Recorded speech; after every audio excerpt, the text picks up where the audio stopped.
గీత కూడా నామినేషన్ వేసేసారు. అయితే మొత్తం అక్కడ 11 మంది అభ్యర్థులు నామినేషన్ వేశారట.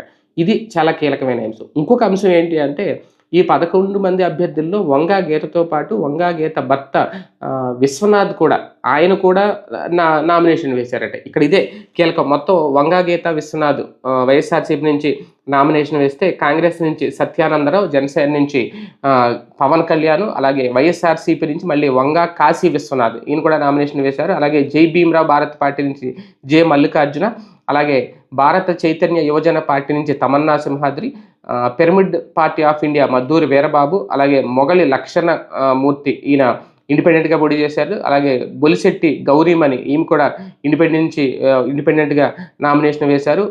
పి. వీరప్రభాకర్ రావు ఈయన కూడా ఇండిపెండెంట్‌గా నామినేషన్ వేశారు. ఈ. జగదీష్ ఈయన కూడా ఇండిపెండెంట్‌గా. స్వతంత్రులతో పాటు కొన్ని పార్టీలకు చెందిన వ్యక్తులు మొత్తం 11 మంది నామినేషన్ వేశారు. ఇక్కడ ఇదే కీలకం. మరి